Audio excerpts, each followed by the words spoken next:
world of sports, but I saw a few quarterbacks. I saw Trey Lance do some things. I saw Trevor Lawrence do some things. I saw Justin Fields do some things. I also saw a quarterback in New York who did some things. Is there a quarterback in New York? A star in the making? We'll find out. I know I got some answers. I know Max got some answers. Whether I like it or not, remains to be seen. First takes in the house. Week is over. Let's go. Justin, what was it like in your first game adjusting to the NFL speed? It was actually kind of slow to me, to be honest. Justin Fields rolls into the end zone for a touchdown. This has been my dream, so I was ready to get out there. Having that game-like setting, the introduction to NFL and the whole game, it was a great experience. Trey Lance rolled left through right, and good night, touchdown.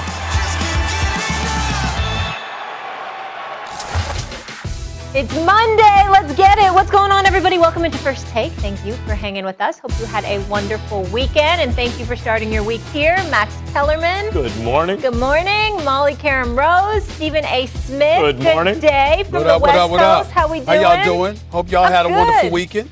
Yep. I did. And it's really morning where Stephen A. is. Yeah, it's morning, but he's used to it. But I must confess, the weekend was really, really nice. Southern California, I'm just saying the weather and all that stuff. You know what? Save it for the winter. Good. It's warm here too now. I'm good. Stephen A., you know what my motto is with you and I? You like it, I love it. If you're happy, I am. So let's do this. Hey, Max Kellerman, Yes. quick question before we start the show. Any palm trees where you are? There are no palm trees. Okay. No, I lived among the palm trees for 6 years, and they were 6 wonderful years. Yes. Yeah. All right, guys, NFL action to break down, so let's go. We'll check in on the rookie quarterbacks from the weekend, starting with Trevor Lawrence, who was sacked twice in his first 2 possessions, something that never happened during his time at Clemson. Meanwhile, Zach Wilson, efficient in his Jets debut, the second pick from last year's draft, completed 6 of 9 passes for 63 yards, connecting with 5 different receivers along the way. Trey Lance showed off his big play abilities, delivering an 80-yard TD strike to Trent Sherfield, something a 49er hasn't done in the regular season since 2018. And Justin Fields' dual threat ability was on full display as he threw for a touchdown and ran for one as well, leading the Bears to 17 points over his final 4 drives. Stephen A., tell me this. Who had the most impressive performance of the Rooks? Believe it or not, for me, it was Zach Wilson for the New York Jets. Come on! I'm going to tell you why. Because, listen, big plays are big plays, and those things can happen, and quarterbacks deserve props for it. I'm not trying to proclaim that anybody had a bad weekend. Please don't get me wrong. But when I looked at Zach Wilson, it was 6 of 9 passes for just 63 yards, but he was throwing like 5 different receivers. He was efficient on third down. He was in control. And I think for me, Max, is really, really simple in this regard. I'm thinking about what you're going to be asked to do for the most part during a game, and whether or not that's something you look smooth and comfortable and efficient doing more so than anything else. I'm not trying to say that it was a lights out performance or, you saw a spectacular play from him here or there. That's not what I'm saying. I'm saying that what I saw from him is what I would expect from a starting quarterback on a Sunday afternoon. It wasn't anything heroic or anything like that. It was just somebody who looked smooth and comfortable and in complete control. And when I think about the 7 first downs or so that he helped accumulate, along with, 2 field goals, his efficiency on third down, the intermediate throws that he was throwing out there, those are the kind of things I take away when I'm looking at you and I'm saying, okay, if by some happenstance you ended up starting week 1, can you do those things, and can you do those things efficiently? And that's all I mean by that. I saw the spectacular, and I'll leave that to you. But for me personally, what I expect from a starting quarterback, what I would be looking for, what I think they're going to be asked to do, and how I parlay that with what I actually saw, I found him to be most impressive. Oh, you're getting influenced by Greeny?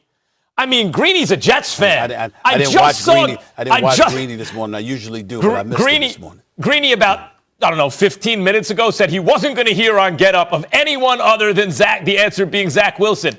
Because he's a Jets fan. Stephen A. asked me, I say it was Daniel Jones, and he didn't play because I'm a Giants fan.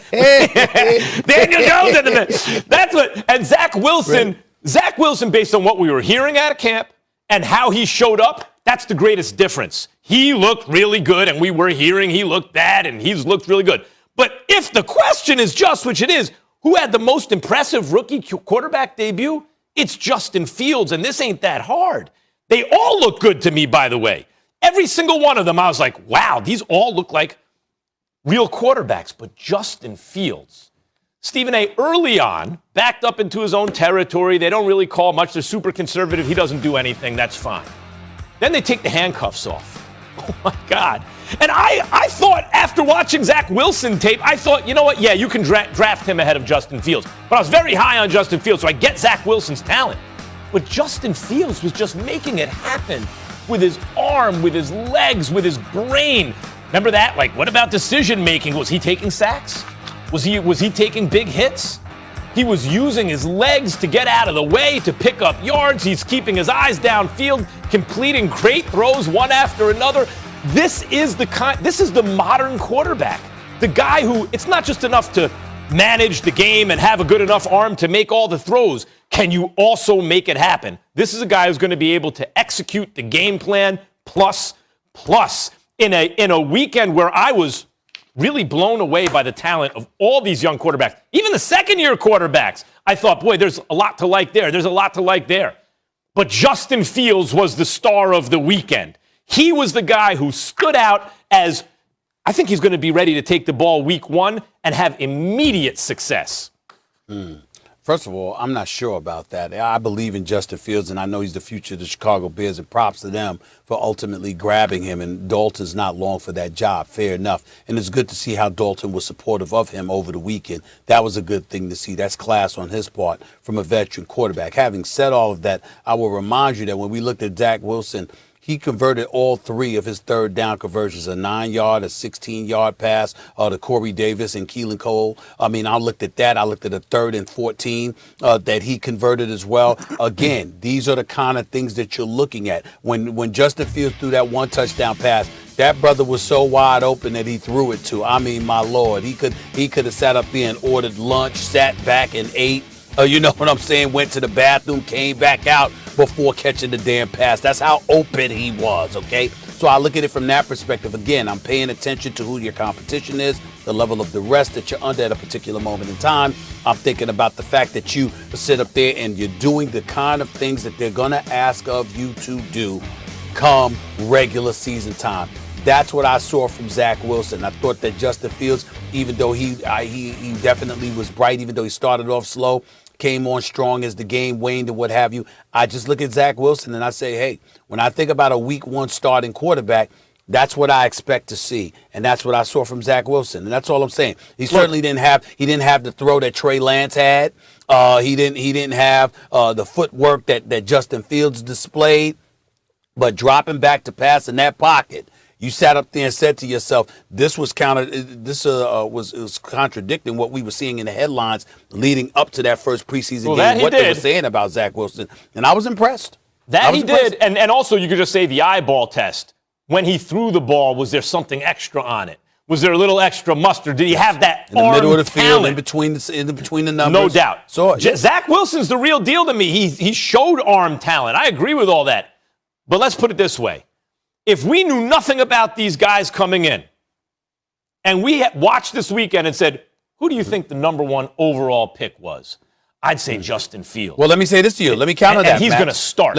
Let me counter that to get back to a point. If you recall, we didn't know much about Wilson at all. No, that's right. You came on the show and you acknowledged you had to go back and look him up because you're like, who is this guy that they're talking about? I haven't seen him. We're not watching BYU games or anything like that. Yeah. That's not what we're doing. We didn't see him, okay? So essentially, but we saw Justin Fields in the Big Ten. We saw Justin Fields leading Ohio State. We saw enough heroics from him over the season and over the last 2 years or so where we said, yo, this brother's the real deal. And still, that Zach Wilson has leapfrogged him. So one guy we didn't know much about. All of a sudden, you watch Saturday night, and you say, wait a minute here.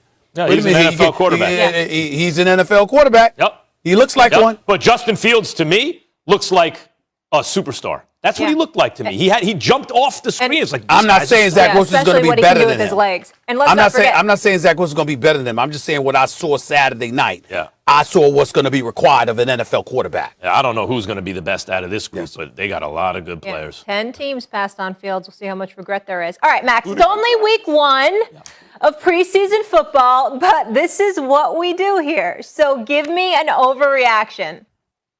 Okay, ready for this, Stephen A? Oh, Lord. I was alive. I didn't know a lot about what was going on. I was 9, 10 years old. 1983, John Elway, Jim Kelly, Dan Marino. And I certainly knew what was going on when there was Eli Manning, Phillip Rivers, and Ben Roethlisberger, right? Those were great drafts. I'm going to say this.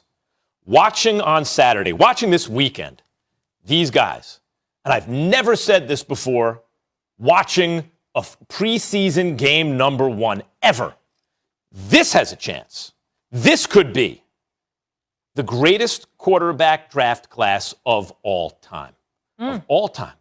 I think the worst guy I saw, and this wasn't this weekend because they played earlier, but Mac Jones was probably the least impressive guy I saw, and I would give him between a good and a very good. I think he's ready to play in the NFL right now. And that would be number 5 on my list. Trevor Lawrence. He was taking sacks and everything, but I also know his pedigree. You could see his size, his athletic ability, the zip on some of those throws. That one in particular, you go, oh, that was one of the best throws of the weekend. And Trevor Lawrence, a lot of people disappointed. We just debated Zach Wilson and Justin Fields. And they both looked really good. I thought Fields looked spectacular. I thought Wilson looked much better than was advertised during camp. And then Trey Lance. What did he throw the ball? 80 yards? Trey Lance is a freak of nature. And let's not forget, the thing that wowed people, the 2 guys in this draft class, where people were talking about their decision-making speed was next level, was Mac Jones and Trey Lance. But the reason Trey Lance got picked is because he's Mac Jones plus all this athletic ability. I can't remember ever seeing after one preseason game, Stephen A., 5 dudes who I think are all going to ball out in the NFL. All 5. This could be the greatest draft class for quarterbacks of all time. Well, that's really stepping out there, Max. I mean, to say they could be. I mean, a lot of things could happen. I mean, damn. You know what I'm saying? Not hot enough? The Come sky on, might that not was be. a bold take, Stephen A. Not hot enough? Stephen A, What'd you say, come Molly? on. What'd you say, That Molly? was a bold take. Come on. He said greatest quarterback class you know ever. what? Give him props. He went out on a limb. Not hot enough, Molly. Hold on. I don't think he deserves props for that, Molly, because he used the word could. Now, if he said they would be, then that's a hot take. He said they could. You know what, Max? I mean, if I go to Hair Club for Men, my hairline might move 3 feet forward. I might have an afro. I mean, I don't know, Max. You know what I'm saying? I mean, I could. Listen, I stay in the gym, Max. I Stop could using lose that 10 word, more. Max. I could lose 10, 15 more pounds, Max, and end up having an 8-pack. I mean, a lot that could happen, Max. But will they? I mean, I don't know. You might be right. Or you might be wrong. I just don't know. So, all right, I'll give you credit for that. But, Max, let me throw this by you, Max. Yeah.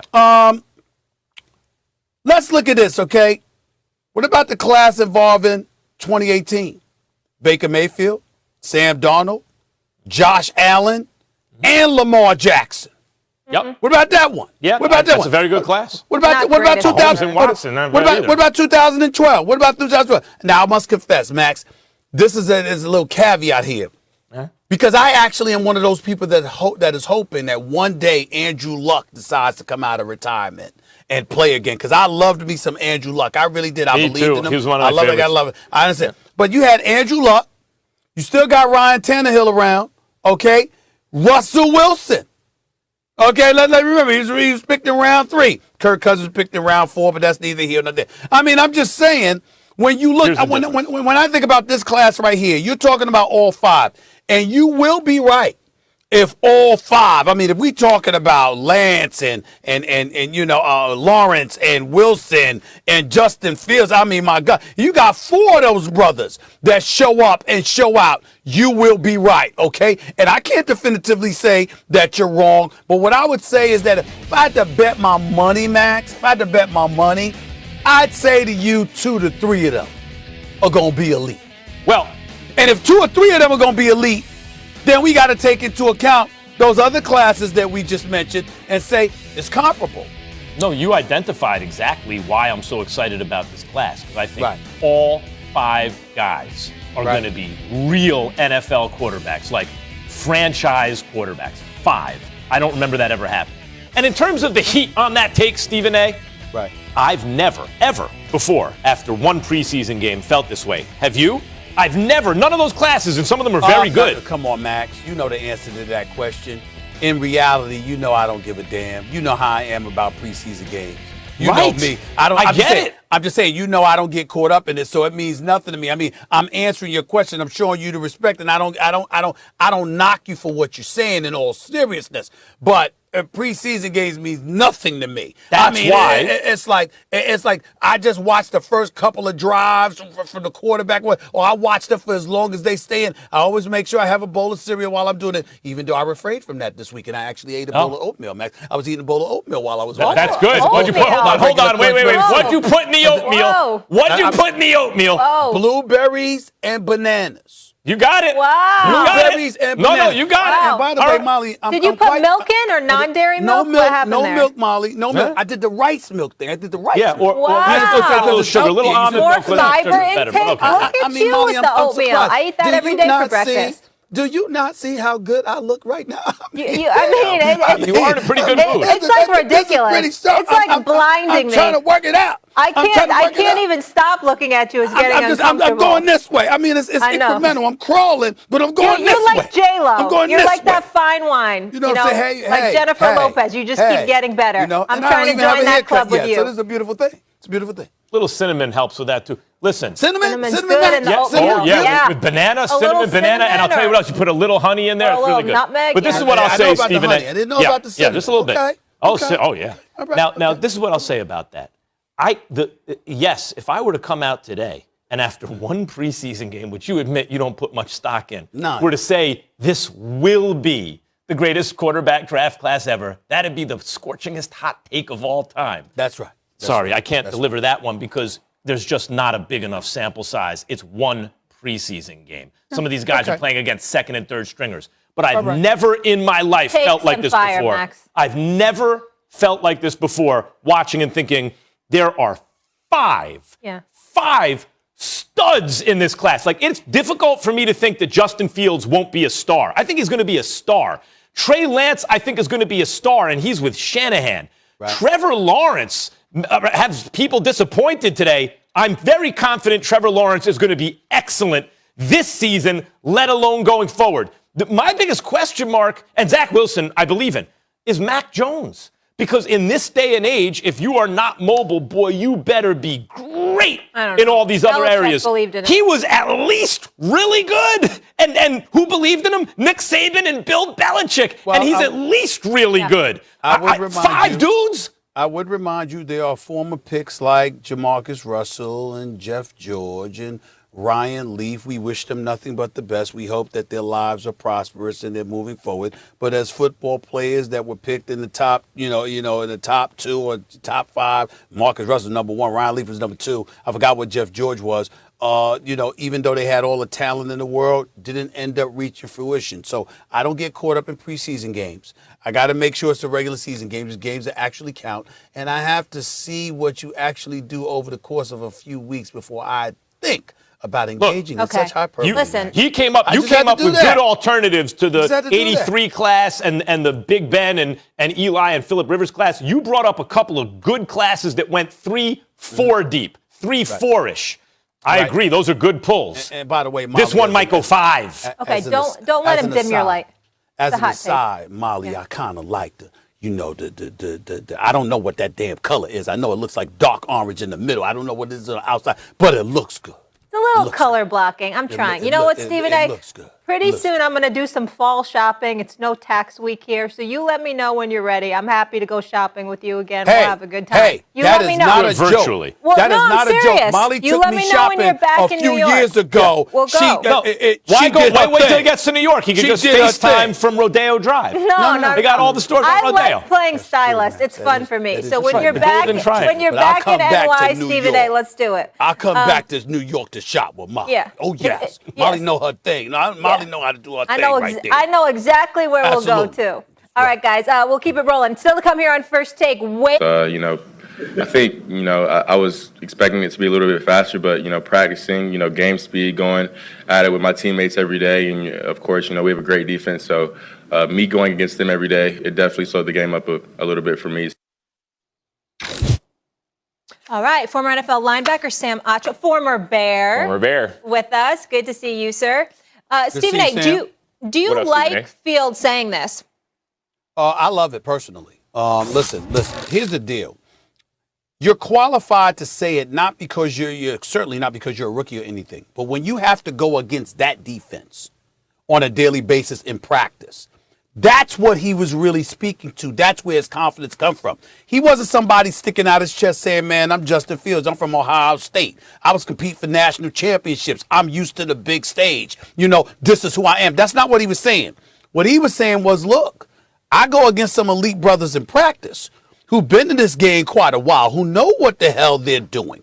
And this is what they bring to the table. So going up against them on a daily basis with what they put me through, I'm incredibly confident in what I could do, because if I could do anything against them, I should be confident enough that I could do it against any defense in the National Football League. We got to remember how big time Chicago's defense has been throughout recent memory. Last year was an aberration because the offense was so putrid that the defense was constantly out on the field. Dudes weren't making plays. You had a level of frustration.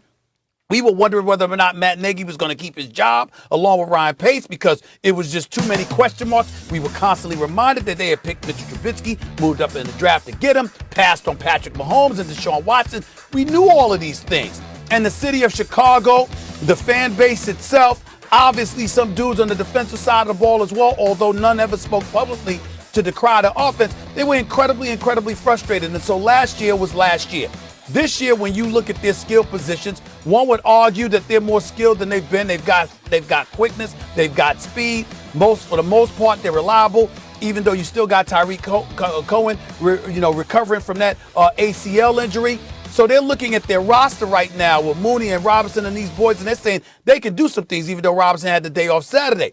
Their offensive line is still a question mark, which is why I'm not really keen on just throwing Justin Fields in there once the season begins, because they got to shore that thing up.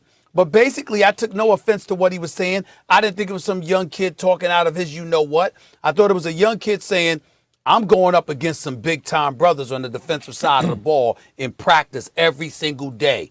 And they are the ones that are emboldening me and elevating my level of confidence because they're so good and they believe in me. And I have no problem with that. Interesting take. I would say that first of all, I don't like it. And I want to tell you why. But before I tell you why I don't like it, I don't think, Stephen A., what you said may be, but this is how I heard it. Why did Justin Fields go 11? Why did he go 1-1 instead of 1? Because it was him and Trevor Lawrence, right? 1-1-A. Who's at the beginning, once the and then all of a season sudden ended, it's yes. 1 Immediately after and the season 1-1. Why did he go 11? Well, what did we hear about Justin Fields? We did not hear this about Trevor Lawrence, not about Trey Lance. We did not hear this about Zach Wilson, and we certainly didn't hear it about Mac Jones. He doesn't process information quickly enough. That's what they said about Justin Fields. Well, but look at the completion percentage. Yeah, well, guys were wide open. When we studied the film, and that was the rap on Justin Fields. Meantime, the golden boy, Trevor Lawrence, had a hard time adjusting to the speed of the NFL. He was taking sacks because he couldn't process the information quickly enough. That wasn't Justin Fields. So I get him sticking out his chest and saying, actually, remember what you guys were saying about me? Nah, I'm processing that just fine. It's not going too fast for me. And what you said about the Bears O-line, Stephen A., this is why neither Mitch Trubisky nor Nick Foles was the right quarterback. Mitch Trubisky could outrun the linebackers. He just couldn't throw the ball down the field accurately. Nick Foles, you give him a pocket, he'll step up and kill you. There's no pocket to be had, and he couldn't run away from the defenders. Justin Fields, he can outrun you. He could keep his eyes down the field, throw on the run, pick up first downs with his legs. What do you want him to do? That dude looked like a superstar. So for all those reasons, I get it. But I still don't like that he said it. Not after preseason game 1. There is too much up ahead of him, in front of him still, just in preseason. And here's the thing about Justin Fields, and this is my only concern with Fields. The temptation will be to give him the ball right away. In fact, I think they should. He's so obviously excellent. Give him the ball. You guys are going to do great. The one issue will be if he hits that rut, he hits the rookie wall, and it always happens. If it gets to be a thing where they're thinking about taking the ball out of his hand, that's the only thing that can get in this guy's way. So anything he gives that's fodder for any of that, I don't like it. Not right now. Yeah, Max, I have no issues whatsoever with what Justin Fields said because it's true, right? The game was slow to him. People say, like, I remember when I first came to the NFL, they always say, man, the speed of the game, it's different. It's different than college. It's different than what you were used to. And Justin Fields heard the same thing, the speed. And then you turn on the film. Then you watch the game. You watch this guy outrunning DBs. Not only linebackers and D linemen, DBs. You watch him running, they marked him over 20 miles an hour. Faster than any other bear in the last 2 years. Mind you, the bear. And you mean a bear, the animal, a bear? Yeah, no, right, he's faster than an actual bear. Animals, humans, it don't matter. He was running faster than everybody, right? Mind you, they had Tariq Cohen on the team the last 2 years, Cordero Patterson the last 2 years. So he's actually physically fast. And then number 2, the whole point of processing information. That's fake news, right? All that was to try and get his draft stock lower so that a team could draft him. Justin Fields, ask Ryan Day, and, Matt Nagy, he knows Ryan Day. They played against each other in college. Like, Justin Fields can process information just fine. I go back to that one of the first plays on third down in the third quarter with about 13 minutes left. He made a throw off of his back foot. The receiver caught it. Phenomenal throw, anticipation. So he's fast, number 1. So the game is slow to him from a physical standpoint. And then from a mental standpoint, from a processing standpoint, things move slow. Stephen A., to your point as well, he's going against a dominant defense. They've got Khalil Mack. They've got Roquan Smith. They've got Danny Trevathan. They've got Eddie Jackson. Oh, by the way, this defense back in 2018 was the number 1 defense in the NFL. The only reason that this defense dropped off was because that Chuck Pagano, not Vic Fangio, Chuck Pagano was the defensive coordinator, but you know who's the new defensive coordinator now? You know who the new it's a guy named Sean Desai, who is for lack of better terms, is a Vic Fangio disciple. I was with Desai for 4 years. I was with Vic for 4 years. So I was on that defense, the defenses that we're talking about where we're saying, man, the Bears were kind of struggling and frustrated and we were on the field. They know how to deal with those spread offenses. Yeah, I was there, right? I was there, right? I also live in Chicago. So I understand, man, it's a city. It's like Chicago's, it's a phenomenal city. It's a phenomenal. You're in LA right now, Stephen A. Like, I like the cold. I'll take the cold. Chicago's phenomenal. It's a beautiful city from May to September. I mean, it ain't nothing better than that. Summer now. But after that, humid off. What are you, an Eskimo? The thing about it, Stephen A., and here's why I think Justin Fields to Chicago is perfect. Chicago's a city that when you're good, everyone loves you. That's true. The city falls, you become a hero. That's true. When you're bad, they boo you. So I came to Chicago, and all of a sudden, I was in Arizona for a bit. No one cared if I played great in Arizona. It didn't matter. Arizona Cardinals. No one cared if I was trash either. But when I came to Chicago, the little plays became bigger. The big plays became magnificent and large. And so that's why I decided to stay. But even with Justin Fields, that's why the entire community, all the fans are excited about Justin Fields. They have not seen a quarterback like this in Chicago ever. Chicago's never had a good quarterback ever. Not in my lifetime. I got you. Max has said that on numerous occasions. He's right about that. I mean, we lean on Jim McMahon entirely too much when it comes to that. But Sam, I ask you this question because when you look at Nagy and Ryan Pace, obviously you passed up on Deshaun Watson and Patrick Mahomes to move up to get Mitchell Trubisky.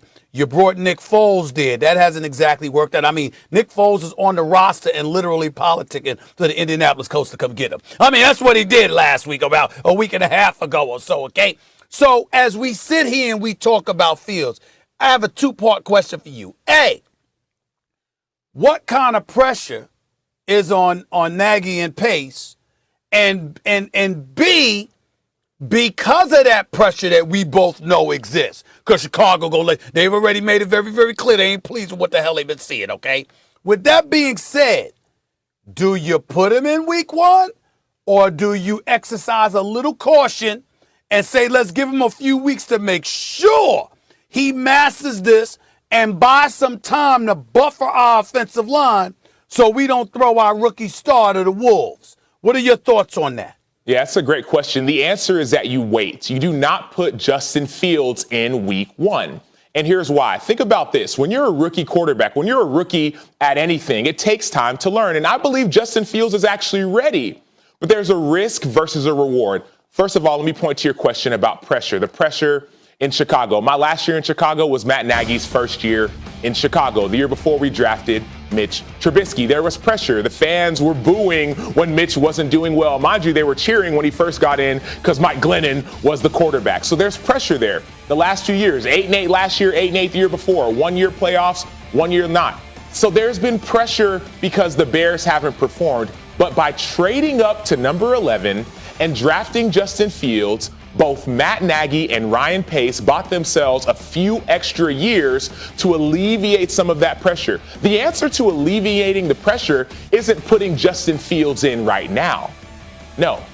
The answer to alleviating some of that pressure is letting Andy Dalton and that defense and David Montgomery, that beast of a running back, go and allow you to win some games. You play the first 10 games of the season. You have a bye week right after that. And then after 10 weeks, Justin Fields has practiced enough. He's played enough. He's ready. You bring in Justin Fields. Did you say 10 weeks? I said 10 weeks. That's crazy, I said 10 weeks. That's not That's crazy. I mean, I was with you until you said 10 You want to know weeks. why? 10? You want to know why, Stephen A? You want to know why it's not crazy? Because that same defense that you were talking about at the top of this block, that same defense is back, Stephen A. You saw the game. You saw the game. That it's not the 15th. You're saying Andy Dalton can keep him in the hunt? I'm saying that Darnell Mooney, I'm saying that Marquise Goodwin, I'm saying that David Montgomery, I'm saying that they signed Jason Peters or get their dressing offensive line. I'd like to answer Stephen A's question because I think I agree it is a good one. The pressure here is on the coach and the front office, right? That's what it would seem like. But let me just say this. I think it's bigger than that. This is huge. This is why I was stumping for the Bears to trade up and grab Justin Fields weeks before they did. And I thought he may fall below 11 even from what I was hearing. But this is a cultural thing in America that the Chicago Bears are an iconic franchise. The greatest team of all time is considered the 85 Bears. That's what it means. The 85 Bears means greatest team of all time. As much as any team in any sport means that, 85 Bears. I respectfully disagree with that. Who's the greatest team of all time? I don't think that they were the greatest team of all time. They had arguably the greatest defense. Okay, but you Stephen yourself just sat up there and said their best quarterback was Vince McMahon. Right. Put it this way. They had Sweetness, Walter Payton, the fridge, refrigerator Perry and stuff. They weren't the greatest team. They were the greatest defense. Once upon a time, whether it was true or not, the 27 Yankees meant that in baseball. What I'm saying is the 85 Bears mean that. That's what the brand means. They're branded that way. And that's the only Super Bowl. Right? Like, it's since then nothing. And I think about that SNL skit back in the 80s. The Bears, right? Like, the Chicago Bulls were winning the championship every year, but it was still the Bears. That's how football obsessed they are. And they've never gotten quarterback right since then. You're talking about 35 plus years. You've never gotten the quarterback position right. The franchise finally does what they have to do. It looks like they got it right. Forget about whose job is online, anything else. They can't mess this up. Whatever week it is, one, and by the way, he's QB1 now. He's the best quarterback on the roster. But when they give him the ball, I don't care if it's week 16 or year 2. What they have to know is we are never going to have to take this ball out of his hands. It's his forever. Thank you for that dissertation. But no way in hell should he be waiting until week 10, Sam. That's not why week you wait. 10. Max's point is why you wait, Stephen A. You want the next 10 years, 20, not the next 10 Gentlemen, I love the passion. Quick commercial break, please. Still to come later this show, how much the most pressure on them heading into the season. Today we're at number 5. Stephen A. Look how handsome you both look. Look at those headshots. Stephen A. has Lamar Jackson. Max has Baker Mayfield. And Max, you got Baker, who took the Browns to the playoffs last year without Odell Beckham Jr. So now that Odell Beckham is back, is he the quarterback that's under the most pressure? The non-quarterback. Non-quarterback, excuse me. Sorry. Yes, easily. Yeah. Let me put it this way. How many non-quarterbacks in the NFL can you name that we are looking to hold responsible if their team doesn't make the playoffs? Because as you mentioned, Molly, they made the playoffs without Odell Beckham Jr. And Stephen A., I have it on good authority that there was, what was obvious to the naked eye, there was a chemistry issue with Odell Beckham Jr. and Baker Mayfield. And you and I were discussing this, I don't know, about a year ago or so. Yeah, because I was told that, yeah. Yeah, same. That Odell would be better off somewhere else. Now, here's the thing. Odell Beckham is not a guy who's going to say, I need the ball more, right? If, because they're bracketing him, because they're putting two guys on him, whatever it is, other guys are open and that's being taken advantage of. He starts chirping when, wait a minute, I'm not getting the ball and we're losing? Hold on. I thought I'm not getting the ball. Someone else is open. Get him the ball. But Stephen A., he'll be 29. He's turning 29 this upcoming season. It ain't cute anymore, right? Like, his prime is fast slipping away if it's not already gone. Not that long ago, he was always mentioned. He, Antonio Brown, and Julio Jones, 3 best wide receivers in the game. Is he still mentioned that way? Now, coming off an 11-win season where they go to the playoffs and we saw Baker Mayfield blossom without Odell on the field, he knows he has to fit in. He has to ball out. He's part of, and not only that, but more than that, more than any other non-quarterback, he will be looked at if his team regresses. If this turns out to be a 9-8 and 8-9 team after they win 11 without him, everyone's going to be looking at Odell Beckham Jr. There is no pressure greater on any non-quarterback in the NFL this season than on Odell. In regards to non-quarterbacks, I think your take is utterly ridiculous because there is no way in hell that anything happens in Cleveland and we ain't looking at Baker Mayfield. There is no way in hell. And by the way, if Odell Beckham Jr., no matter how he acts, if that's not handled, there's 2 names that's going to come up more than Odell. It's going to be Baker Mayfield and it's going to be Kevin Stefanski. Because Baker Mayfield, you listen, you got your progressive commercials and you finally validated them by having more wins than commercials, okay? Kevin Stefanski is clearly a coach that knows what the hell he's doing and deserves props for that. We get all of that. It's going to be an expectation that no matter what comes to the table, they can handle it. So I think you're utterly wrong. Here's where I'm going with it, and you might retort by saying my take is utterly ridiculous. I'm going to go with Ezekiel Elliott. That's the name that comes to my mind. This is a brother right here that, with the exception of the suspended season, where he was when he was suspended for the 6 games, with the exception of that season, where he had 242 carries in the 10 games that he played because he wasn't allowed to play the other 6, Ezekiel Elliott, with the exception of that season, has had 322, 304, and 301 carries before last year. Last year, in the 15 games he played, he had 244 carries. And he averaged 4 yards a carry as opposed to the 4.5 yards a carry the year before, or the 4.7 yards per carry the year before that. But the bottom line is this. When Ezekiel Elliott is that stud we know him to be, the Dallas Cowboys offense flows. They are something to behold. We look at Dak Prescott, he looks a little better. The receivers, whether it's Cooper, Gallup, CeeDee Lamb, whatever, they look better, okay? And so what I'm saying to you is that when you think about the Cowboys and the fact that you're America's team, you're the brand, you're the franchise worth over $5 billion, okay? You're the one that plays in Jerry World. You're the one with the most popular owner in the sport. You're the one with the star in the helmet in midfield. You're the one with the cheerleaders. You're the one playing in the $1 billion playpen. You're the one with those disgusting, nauseating fan base that gets on my last damn nerves. That's you guys. And you got a quarterback that just got, what was it, $160 million? I'm sorry. I got news for you. I look at it from this perspective. If you are Ezekiel Elliott, and you're not getting it done the spotlight is going to be on you and the Cowboys in a way that pretty much no other team in the National Football League has to concern themselves with. And that microscopic lens that's going to be placed on you, you're going to highlight it. We'll be able to write off Odell because of Baker Mayfield and Kevin Stefanski. Even with Dak, even with Mike McCarthy, Ezekiel Elliott don't show up, everybody going to be like, yo, what's up with him? No, that's completely wrong. The Cleveland Browns last year had Stefanski and everybody you're talking about. And you know what they did? They won 11 games. And you know how they did it? They beat the Steelers on the Big Brother on the last day of the season. And you know what else they did? They beat the Steelers in the playoffs to advance. And you know what else? When they finally got knocked out, it was by the Kansas City freaking Chiefs by 1 score.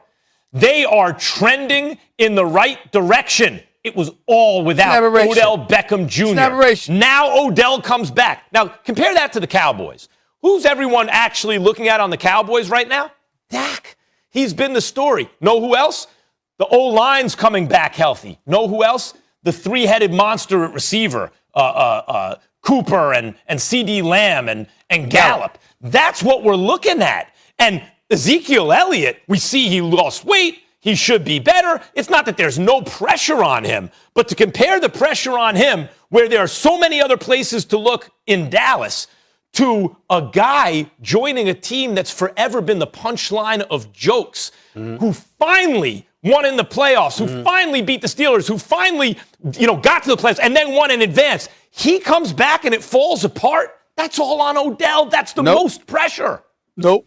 Number one, because if Odell doesn't perform, we're going to be looking at Baker Mayfield. If Odell's personality is overwhelming, we're going to be looking at Baker Mayfield because he's supposed to have the intestinal fortitude to handle that. When you look at the Dallas Cowboys, first of all, even though we pay attention to the offensive line as a unit and we know the personnel that exists on that offensive line to some degree, that's not what people are going to look at when they're really highlighting what's wrong with a particular team. That's number one. Number two, when the receivers are out there, Amari Cooper, CeeDee Lamb, Michael Gallup, we're not going to, if they're not getting the football, we're not going to be looking at them. We're going to be looking at Dak Prescott. And then when you take that into account, then we transition to Ezekiel Elliott running the football effectively. Because if you run the football effectively and you establish a stout running game, they're going to have to stack the deck at the line of scrimmage to neutralize the run, which is going to open up passing opportunities for the Dallas Cowboys offense.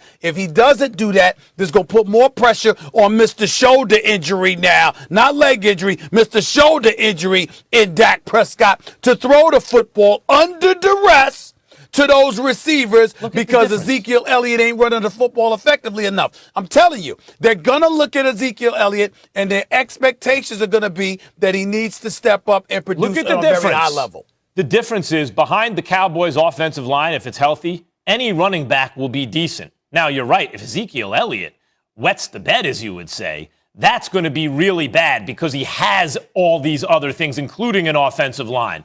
That's not the same thing as having to perform at an exceptionally high standard.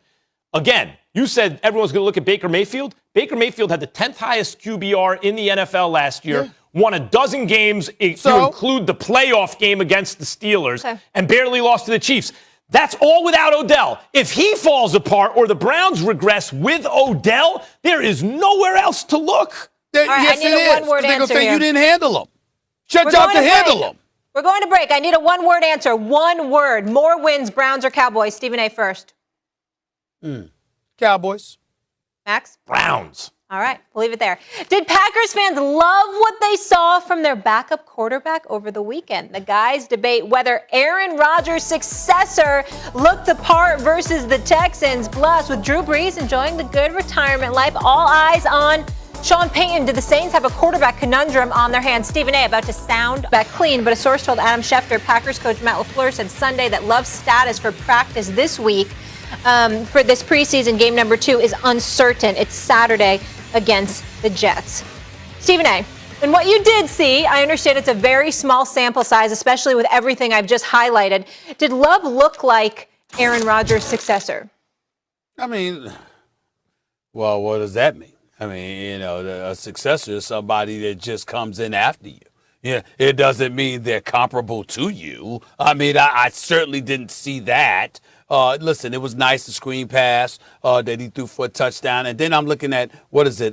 This is like he connected on passes of 34, 8, 10, 15, and 222 yards pass on one drive. So he looked absolutely great in that regard. Finished 12 of 17 for 122 yards with a TD. This is not anything that's shabby. You give credit where credit is due. I feel sorry for the kid because he didn't ask to be in this situation. Drafted in the first round, albeit controversially, obviously as Aaron Rodgers' successor. And then Aaron Rodgers comes back with a chip on his shoulder, has an MVP caliber season, et cetera, and let him know, hey, listen, I'm not finished yet. I still got a lot more left. And then obviously the offseason entailed what it entailed. And that left a young guy like Jordan Love in the unenviable position of really having to show us more than a guy in his position should have to show us at this particular moment in time. But the Green Bay Packers have handled the situation so badly, it's added a lot of pressure to him. Nevertheless, I thought he performed well. Can't take anything away from it. Got off to a slow start, but ultimately came on, and that we understand it. I liked him. I like what I saw. But when you say successor to Aaron Rodgers, as far as I'm concerned, there is no successor to Aaron Rodgers, okay? He's a bad man. And him, it's just levels to this. And he's just on an entirely different level. And I would never put that on Jordan Love's shoulders because it ain't going to happen. He is not the successor to Aaron Rodgers the way Aaron Rodgers was the successor to Brett Favre. Correct. That I agree with. I don't think he will be on a Favre-Rodgers level. The odds that they would come up with another guy like that are almost zero. Those are two of the greatest quarterbacks who ever lived. The question for me is, could he be a successor? Did he look like a successor? Because he ain't going to play this year. Is by next year at the earliest, do I think Jordan Love can get and keep the job as the starting quarterback for a winning team in Green Bay? To me, that's a successor. And the answer was yes. You know, part of my excitement this weekend, Stephen A., was not just that I think this rookie quarterback class might be the best class ever. All five guys looked, at least, even Trevor Lawrence, they all looked like, yeah, that guy's a stud to me. Look, that's what they look like. The second-year players, too. When you look at Jalen Hurts and Tua and Jordan Love. Jordan Love, like Justin Fields, started out slowly. Maybe things are happening fast. Maybe field position's not great. And so, you know, coach is not going to call the most elaborate plays and stuff like that. But as the game progressed, he looked increasingly comfortable and like a real NFL starting quarterback to me. And that's with an offense that couldn't get stuff started on the ground. That really hampers what a quarterback's going to look like. And yet, to me, he looked pretty good. Would I say the Packers would have a winning record if they gave him the ball this year? I don't think so. I don't know. But by next year, can that guy be a guy who gets and keeps the job for a winning team going into the future? Yeah, I wouldn't rule it out based on what I saw. And nowadays in the NFL, one of the reasons, Stephen A., I'd be upset if I drafted Dwayne Haskins. As a Giants fan, Daniel Jones has been fine, but I'm like, come on, really? Is that there's so much talent coming out at quarterback that the second-year guys all to me look like potentially good NFL starters, and that includes Jordan Love. All right, let's keep going here, guys, but we'll stay with the Green Bay Packers. So Packers GM Brian Gutekunst said that he's had no discussions involving a Clay Matthews reunion in Green Bay. Aaron Rodgers posted on his IG story a picture of Matthews with the caption, "Bring him back." Randall Cobb and David Bakhtiari also shared photos of Matthews. Then our Rob Domofsky, he tweeted this: "I have no idea what Aaron Rodgers and Randall Cobb were doing with their IG posts about bringing back Clay Matthews the other day, but GM Brian Gutekunst said, we've had no discussions about that." Stephen A.? Well, assuming Gutekunst is telling the truth, you know how supportive I've been of Aaron Rodgers in all of this. You know how I feel about how the Green Bay Packers organization has treated him. You know, I wish that he wasn't back. I wish that he had departed because they don't deserve him. But in this particular instance, I'm going to have to come to the defense of Gutekunst and the Green Bay Packers. if what Gutekunst said is true, Aaron Rodgers and Randall Cobb have no business doing that. They're not the general manager of the team. You said that you wanted some say, et cetera, et cetera. He's right there at the facilities. You can go into his office. To go on Instagram or Twitter or wherever that was and to be rallying for a player, to be brought on the squad, it's kind of unprofessional. And, it's really, really disregarding Brian Gutekunst in a very, very public fashion. And I don't think that that's something that Aaron Rodgers needs to be doing. If you have no access to Brian Gutekunst, that would be another thing entirely. But we all know that's not the case. If Aaron Rodgers wanted to go into his office and basically make a case for a player to be brought back, he could do that without handling it that way. Because I think that what you're trying to do is bring attention to a situation you want addressed, and you're doing it in a fashion that can lead to some level of embarrassment or at least some question marks about Brian Gutekunst. And I think in this particular instance, as it pertains to a player not even being on a roster, I just think it's unfair. I don't think he should be doing that. What if that's the point? I don't think Brian Gutekunst has really gotten the message yet. If Aaron Rodgers does something like that, watch this. I'll be Brian Gutekunst. This is what I'm saying. Someone brings it to me. Instead of we've had no discussions about that. Here, how about this for a statement? Look, I'm the GM. I've made that very clear, and I'll make the decisions about this stuff. However, I want to be very clear. Aaron Rodgers is going to have input. It doesn't mean we're going to do everything he wants to do, but he's absolutely going to have input, and I'm going to take it very seriously. So if this was, in fact, Stephen A., the first he was hearing about it, then I would say, this is the first I'm hearing about it. But if that's the way Aaron feels, and he just posted it, he and I are going to talk about it, and I want to see what he's thinking.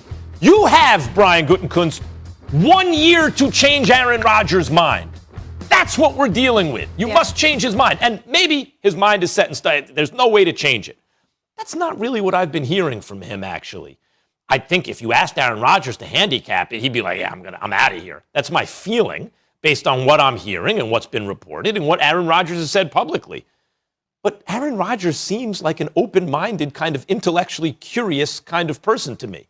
And I think that if Brian Gutekunst was to start to demonstrate, I got it, I get it, then instead of, well, we haven't had any discussions, just say, I will make the call about this.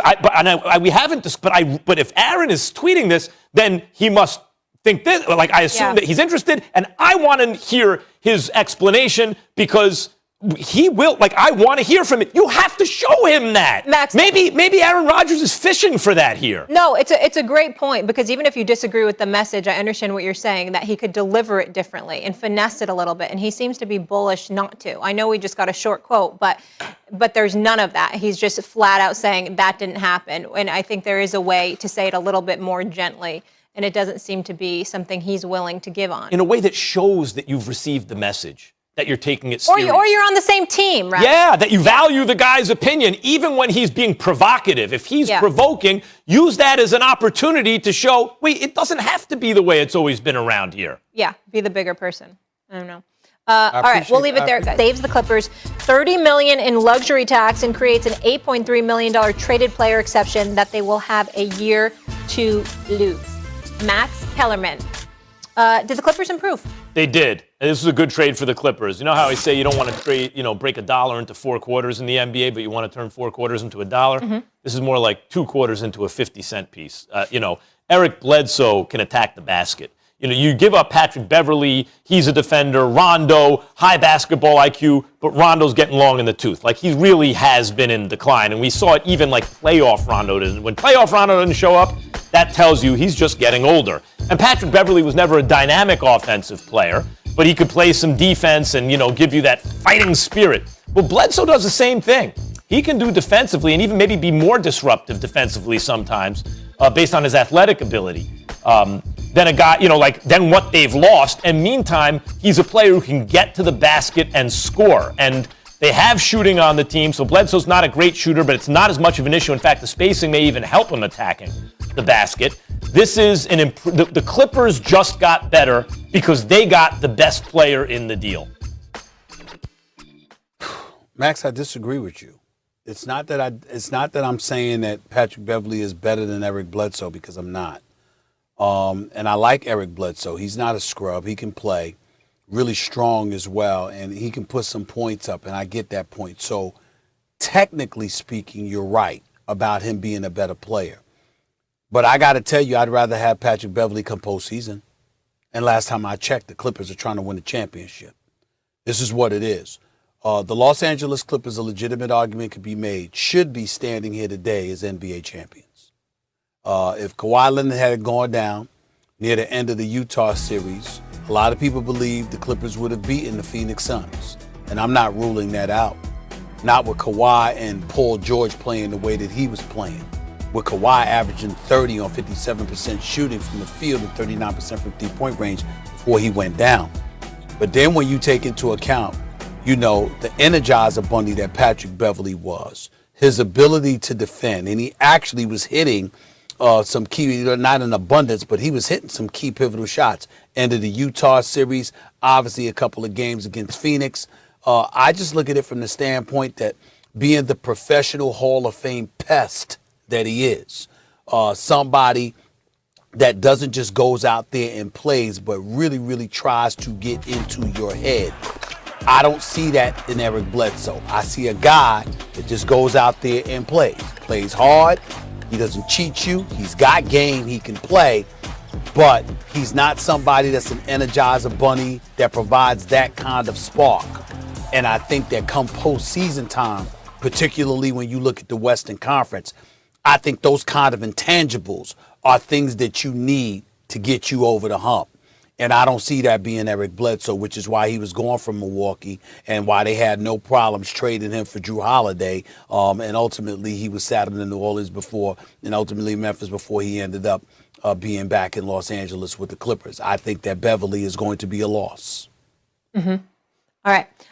We have to table that for now because, gentlemen, it's Tebow time when we come back. Urban Meyer and the new look Jags. Quarterbacks right now. It doesn't matter who really with 6 turnovers, right? Were there anything tonight that... Look, I said to these guys, there's some things we're going to like on film. Like, I thought there's some things, I thought we played with some energy. I thought there's a handful of things we're going to like, but it's just going to be overshadowed, though, with those early mistakes. And despite how you play in the kicking game or defensively or even in snaps offensively, if that's what happens, it kind of just overshadows all of it, Okay, Sam Acho back here with us. I'll get to you in just a second, Sam. Stephen A., I want to start with you. We were talking about Green Bay and the situation with how things were handled with Aaron Rodgers. Is Sean Payton to blame for the Saints quarterback conundrum? Without question, so far. And the only reason I say that, listen, I say that out of profound respect for Sean Payton. This is a Super Bowl champion coach. This is somebody that's known as one of the brilliant offensive minds in the game. Max, if you'd like to go first, I don't mind. I don't want to step on anything if I've said. Oh yeah, but I just want to tell you this. When you look at Sean Payton, listen, Sam, Max, it really is fair to say the only reason we care to know anything about Taysom Hill is because Sean Payton told us. If you really, really think about it, don't get me wrong, he started 4 games last year. He went 3-1. He looked really respectable in those performances, and that's not to take anything away from him. But considering how old he is, because he's over 30 years of age, he's never started. He's been in New Orleans throughout his career. He's played behind Drew Brees.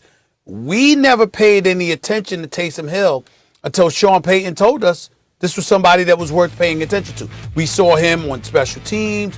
We saw him in trick, gimmicky plays and things of that nature. But for the most part, that's all we saw from him until he was thrusted into the starting lineup last year once Drew Brees got hurt.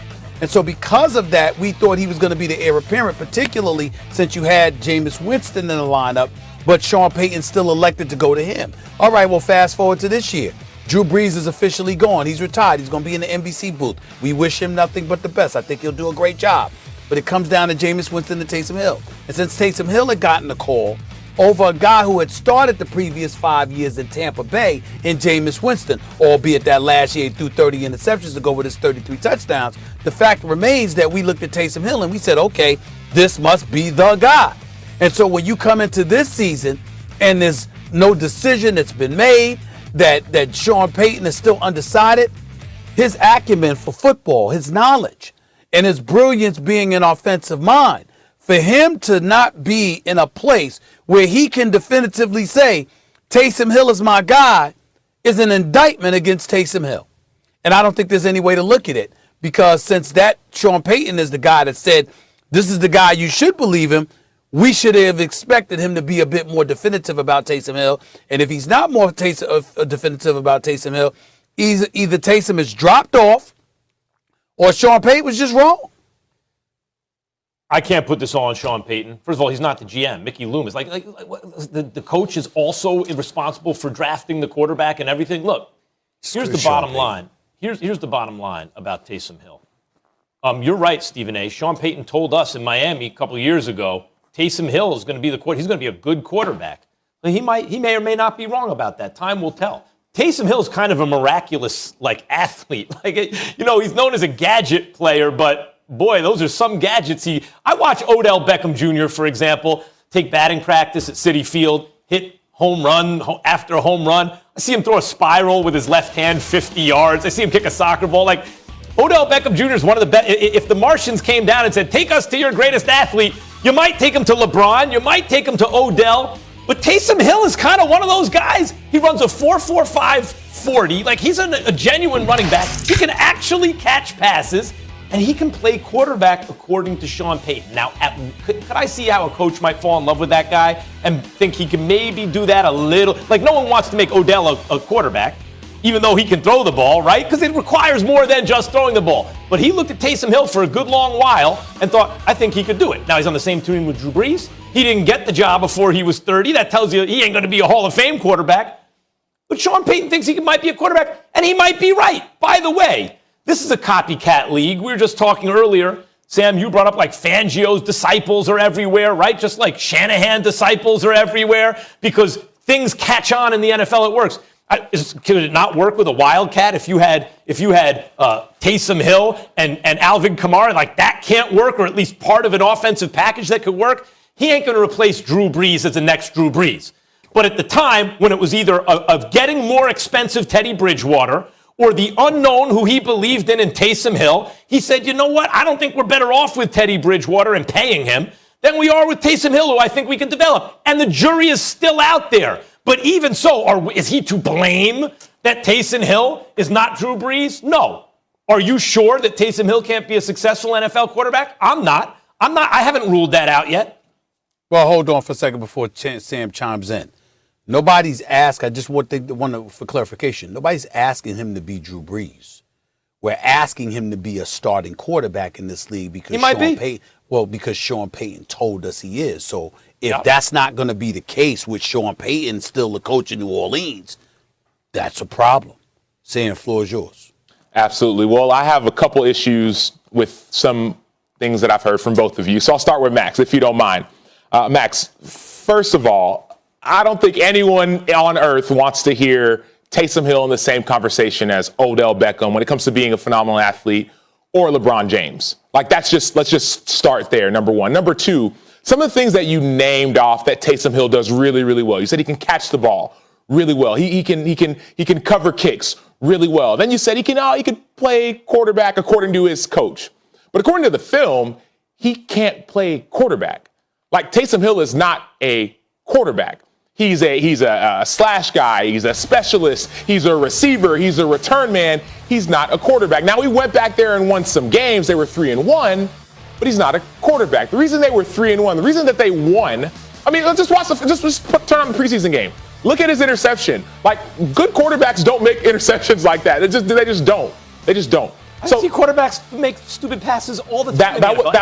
That's not a stupid pass. That's like somebody who's a receiver trying to figure out how to play quarterback, who's like a do-it-all guy trying to figure out how to play quarterback. That's not a quarterback, number one. Number two, I look at why they've been successful. I think about this.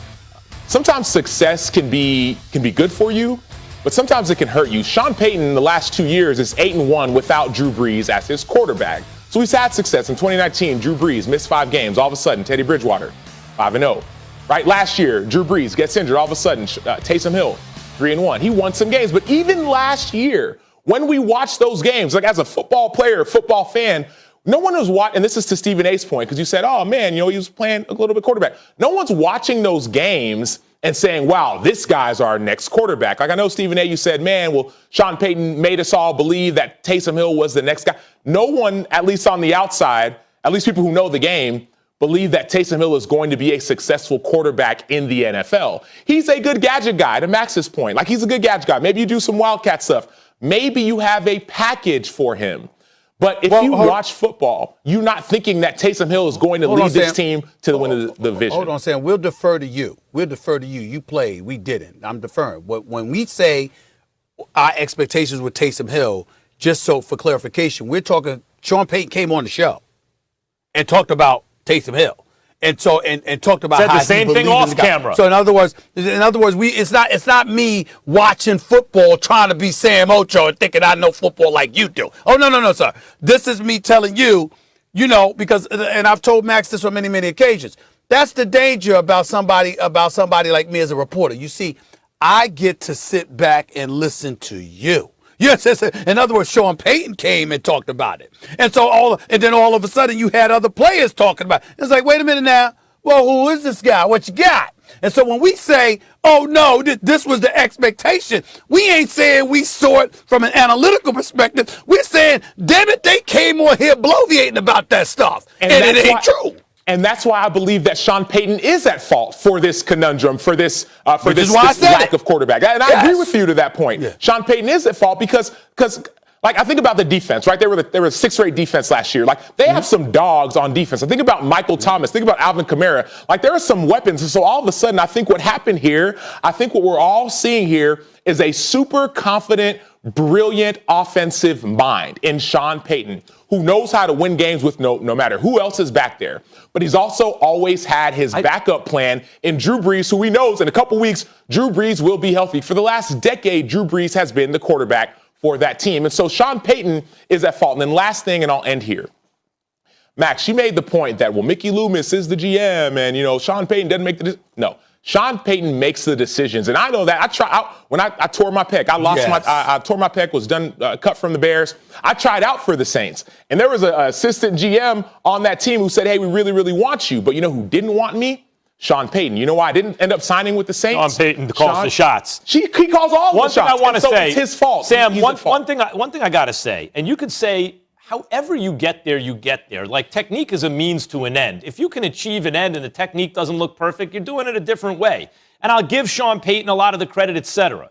But Jameis Winston's a former number 1 overall pick. Yes, he threw 30 interceptions. He also threw 30 touchdowns, led the league in yards. Like, he has some talent, and he has not yet won that job. Okay? So Taysom Hill's doing something right. And let me just say, last year, he completed 73% of his passes. He attempted 121 passes. He threw for over 900 yards, which is over 200 yards a game. He went 3-1, 4 touchdowns, 2 interceptions. Mm-hmm. Now, does that sound like a star quarterback? No, it doesn't. Does that sound like Sean Payton scheming things up? Yes, it does. But it's a means to an end. They went 3-1. That happened. Well, let me say this. It's important. First of all, let's understand something. When we use the word, because we're talking about the question of blame. First of all, no coach is perfect. Everybody makes decisions, and some things work, some things doesn't. So I'm not trying to, when I say blame, it's not like it's Sean Payton's fault and he's a bad guy or a bad coach. The man is still a great coach, and for the most part, he's been a great decision maker. What we're highlighting here is that this guy that you may have believed in Taysom Hill, that you may still believe in, is being given a run for his money by Jameis Winston, which means one of two things.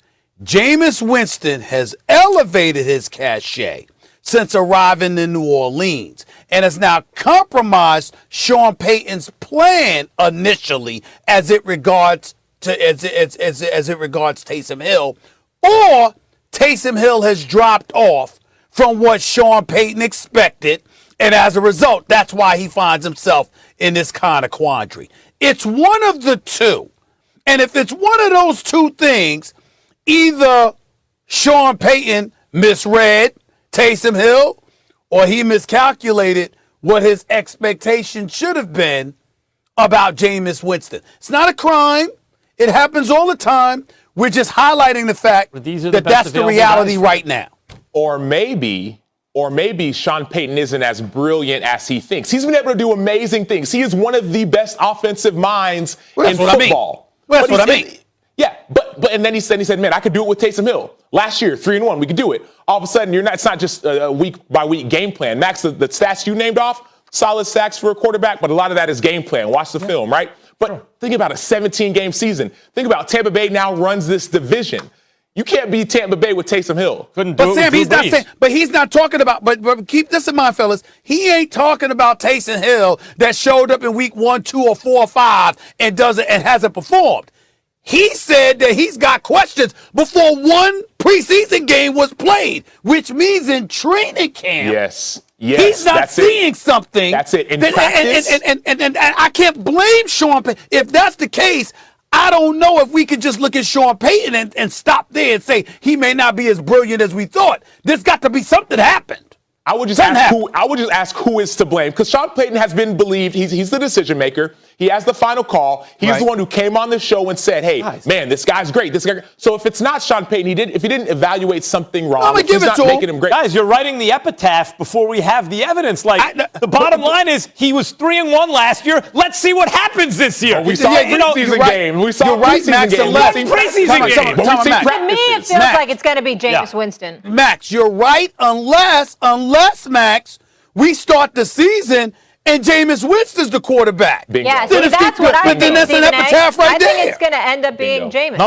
Number one overall pick who last played through 30 touchdowns. But he was there last year when Sean Payton gave Taysom Hill a block. Exactly. Yeah, but you're right. You might lose out. He could lose out the competition to Jameis Winston. That's possible. You know the expression, if you have two quarterbacks, you have none.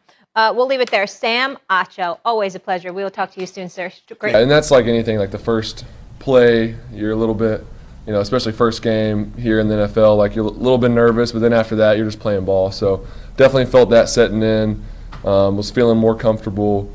And like in these preseason games, it's just hard to get in a rhythm the way we're doing it, because we're just trying to get looks, and a lot of people playing and a good job. Obviously, want to win the game. That's the goal. So want to get better from that standpoint. But no, I thought the guys, we played the whole way through, and I think everybody saw that.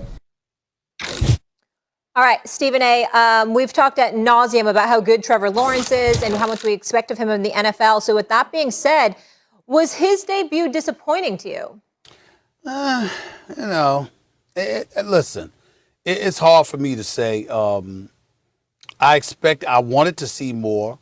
It's hard to say I expected more in the first preseason game. Held onto the ball a little bit too long. Got sacked, fumbled once, even though he recovered it. But I wasn't disappointed, but I wasn't overly impressed either. That's my way to answer that question, Matt. I was not disappointed by Trevor Lawrence. I thought, look, he started slow. Like a lot of these guys start slow. I think there's some nerves. Like a preseason game now is watched and analyzed. Look at what we're doing, dissecting it in the middle of August, right, by so many people. There's some nerves. The speed, I'm sure, is different, the whole thing. But I saw him make throws that most other guys actually can't make, and it wasn't by accident. Sometimes you see a quarterback make a throw, you're like, I guess, what do you say, a dead clock is right twice a day. Sometimes that can happen with a quarterback. That wasn't Trevor Lawrence. Trevor Lawrence thread the needle a couple of times where you go, especially one on a 35-yard pass. It was reported 35. That was beautiful. In certain ways, the most impressive throw I saw from all the rookie quarterbacks. It was just, it was perfect. And he did that, and he had a couple other nice throws where you go, that's just not a normal quarterback. And then when you compare him to Gardner Minshew has been around.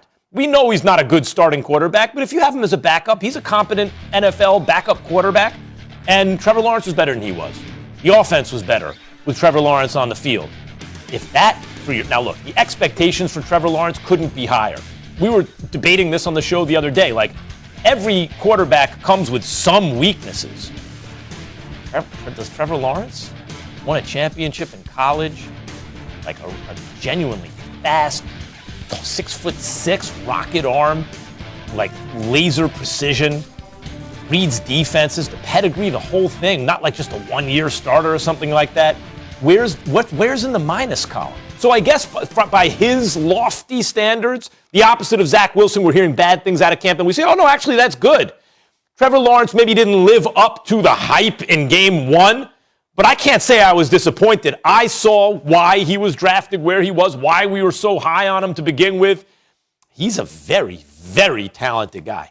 He's definitely talented. He's athletic. He's got some wheels on him. We can't underestimate that and how handy that'll come in for him as his NFL career progresses. He's got incredible height on him as well, because when he's 6'5", 6'6", you can look over and pose an offensive and defensive lines to throw the football, and that's going to help them as well. I'm not sure about the weapons he'll have available to him to do some things. They were 115 last season for a reason.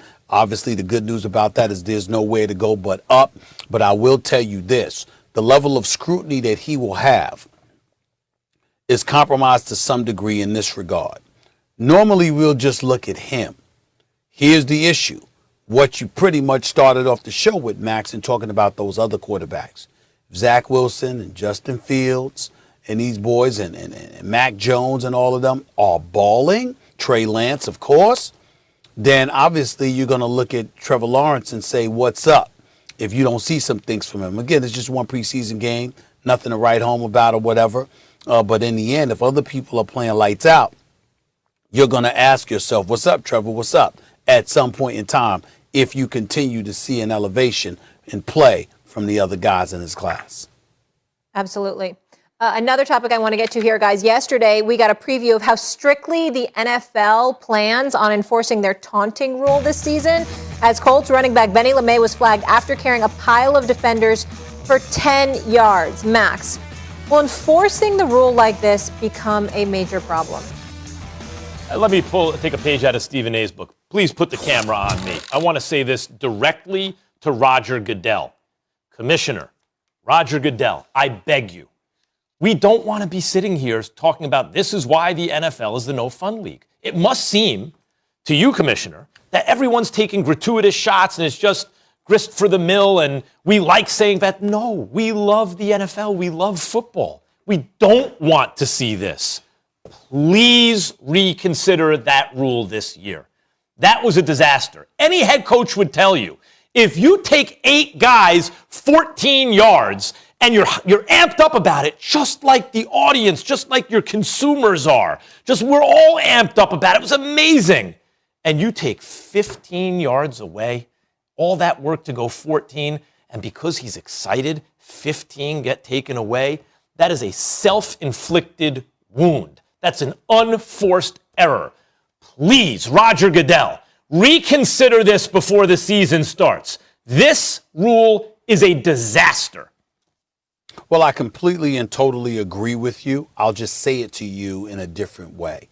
You know, see, guys that never played the game, trying to exercise control at every turn is what annoys your personnel, is what annoys your talent, and turns them against you and make things a lot more acerbic and a bit truculent than it needs to be.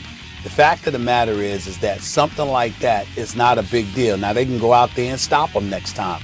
That's all. That wasn't excessive by any stretch of the imagination. Plus, he's looking at the crowd and he's getting them hyped in. And this is just an example that there are far too many people, certainly not all, because some former players contribute to this, but there's far too many people that never played the game that are influencing rules of the game. And it's incredibly, incredibly annoying to people who have to go out there and perform and utilize certain things to hype them up all the time. And Max, I come from the days where, listen, you talked about the Chicago Bears, right? Remember the Super Bowl shuffle? Remember Icky? Was it Icky Woods, if I remember correctly, when he was playing for Cincinnati, when he was doing the dance? Remember Billy White Shoes Johnson? I was going to say White Shoes Johnson. Come on. He does that. What about prime time Deion Sanders? Think about how demonstrative the great Michael Irvin was. The list goes on and on. You know, I mean, something is. Listen, when you look at guys, the one thing that the NFL doesn't appreciate, as far as I'm concerned, it's not just the game that made it popular with the fans. It's the personalities, too. When you sat up there and you watched primetime Deion Sanders prancing back and forth. You literally got hyped waiting for a kickoff or a punt return to come his way because he let it be known to everybody. He was looking to take it to the house all the time. If it were an interception, if it was a kickoff return, if it was a punt return, and the way he pranced back and forth, up the field, back and forth across the field, waiting for the ball to come his way. You had the crowd on their feet waiting for this stuff. Sports is theater. And too many people in this country have forgotten that. Sports is theater. Stephen A., I think that's a good point. Those personalities that come with it, you can't continue to sit up there and squash that stuff. It's what entertains us and thrills us. I think that's a good point, but I want to make a related but somewhat different one. Okay. I talk about this in boxing sometimes. When you see two professional fighters, and it's a pretty good fight and everything, but with all the options that people have today in entertainment, and you can time shift it, you can record it, it can be anything in the world that can entertain you. It's not enough just to do a competent job. What the audience is looking for is to be exhilarated. One of the reasons, a huge reason, the NFL is so popular is because it's exhilarating. And when a player is exhilarated, that is contagious. We feel it too. If you make the kind of play, football play as they say, that running back made, it felt like Mark Bavaro in Super Bowl 21. You take a bunch of guys for a ride, the will to win, the refusal to give up, to keep going, to fight for everything. The player is just as exhilarated as we are. That's why it's popular. You're asking him to not be a human being, but that human connection is why we watch sports. I beg Commissioner Goodell to rescind this rule, at least rethink it. Do we have time to show the Tebow play? Let's go. Let's pull up that Tebow play right now. Stephen A., is Tebow catching too much heat for this block attempt? Listen, Tebow, he looks, my friend, I'm rooting for him. Happy birthday to him, by the way. He just turned 34 on Saturday. He looked like he couldn't block. That play, that right there wasn't a good look. And then on the ensuing play, he was just shoved right out of the way. Blocking comes with playing the tight end position, and he doesn't seem up to the task right now, I'm sorry to say. Tape don't lie. He asked for this. He's going to be scrutinized. It's part of the territory. We'll see you in the morning. Have a fabulous day, everybody. It is so odd for the commissioner